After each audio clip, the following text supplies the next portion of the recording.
What is going on, guys? Welcome back to my YouTube channel. And if you're new to the channel, my name's Francis and I make videos about weightlifting, nutrition, fitness, and things like that, and everything underneath the sun.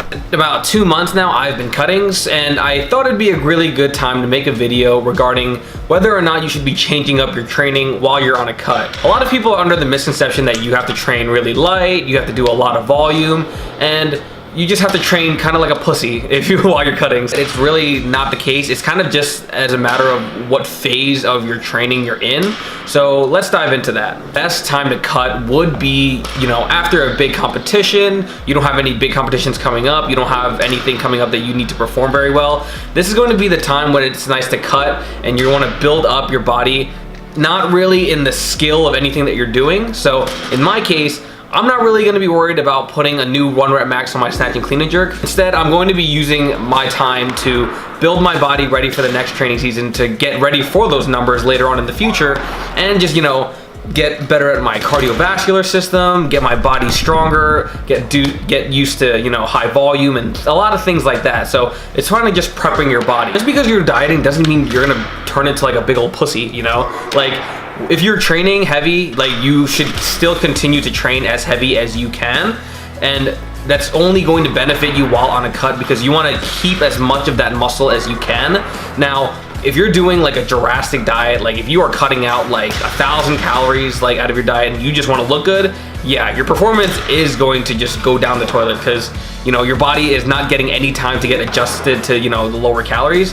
So that's why I recommend you do kind of what I'm doing and just diet slow. So my diet right now, I'm only in a caloric deficit of 500 of my maintenance calories. So I'm not cutting that many calories at all, and my body is getting used to it. Of course, you're gonna lose weight slower, but if you don't have a rush or a deadline for anything like that, as long as you're losing weight and you're liking how you're training and you're continuing to lose weight, by all means, I don't know why not everyone does that. So I've lost about 10 pounds on this diet, and my strength, it's not the same. It's a little different because the last time I was training, I was peaked, so my body and my programming was set to compete at the highest level that what my body's capable of. But as of right now, lately, I haven't been training like that, so it's hard to say whether or not that I've lost or gained any strength. So I won't really know until it comes time to compete again and my body is prepped for those big weights. So I feel like I'm about the same, honestly.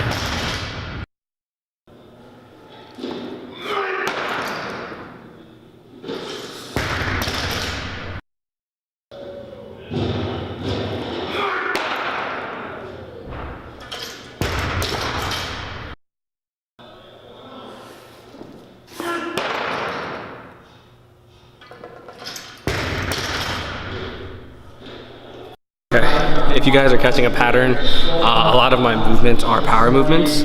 So the purpose behind this is because the last time I competed, which was at the DSP, I noticed that I was really slow. While I was strong enough to get underneath the lifts, they just looked really slow and kind of uncoordinated is a way to put it. So the purpose of these days are their power days. So the emphasis is on speed, just so I can maintain my speed while on this cut, because to be honest, how much strength I'm building on this cut it's going to be a lot less than if I was either eating maintenance calories or bulking.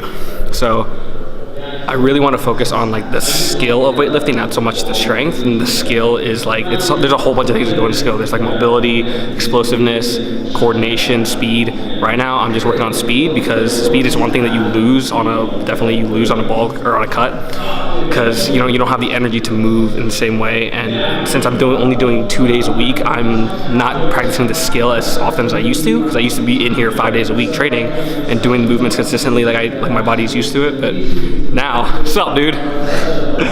Now I'm just working on the skill. So in this case, it's just speed for this day. So it's going to be a lot of powers. So the powers help emphasize on speed, getting on the bar, getting underneath the bar a lot faster, and just catching it tighter. So that was my 2 cents on whether or not I think you should change up your training while you're on a cut. I think the bigger thing that you want to consider is why you're cutting and when you're doing it. So the phase of training is really important. Like, you really don't want to be cutting in between competitions. If you have to compete soon and you have to lift big, but you just want to cut for whatever reason, I recommend just waiting until after the competition's over, or waiting for the right moment to do so. And coincidentally, not really coincidentally, it'll kind of go hand in hand, but like, your training will change, because what you're doing is, when you're cutting, you're not going to be building a 1 rep max. You're not building maximal strength anymore, because it's going to be a lot harder to do on a cut. So you really want to focus on that block of training. You want to focus on developing the skill. So luckily in weightlifting, there are tons of things that can affect your lifts, a lot, like outside of strength. So you can work on your mobility, you can work on your work capacity by doing more volume, you can work on your technique, your timing, your coordination. So many things going into weightlifting that it's so good that you can have different blocks of training dedicated to different things that'll get you better. So yeah, that's my 2 cents. Take from it what you will with this video. Hope you guys learned a little bit something and kind of like my thought process behind it. You don't have to do what I do, but that's just my 2 cents. So hope you guys enjoyed the video. I'm gonna finish out the video here talking, and I'll see you guys in the next one. All right, guys, so finally done with the power portion of, or I guess the technical portion of the workout. Now I have 3x5 squats. Now you'll notice I'm doing squats, full compound movement at the end of the workout, because this is still an emphasis on my Olympic lifts. So it's an Olympic weightlifting day and you still need to be strong, and I have a separate strength day where I'll do squats and pulls, but I still need to keep up on the squats. I still squat like 3 to 4 times a week. Now it might be like, that's very normal for a weightlifter, but for like anyone that does like powerlifting or just like standard bodybuilding, that seems like a little extensive.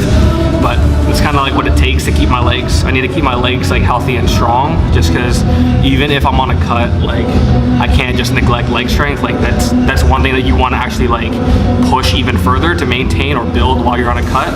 So it sucks, but you have to keep doing it. So after a day of like, you know, pretty extensive compounds, I have to squat now, and I have 3 sets of 5 at 315.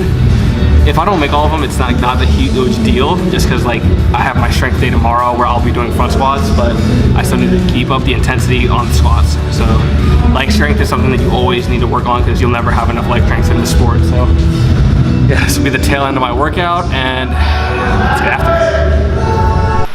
That was hard.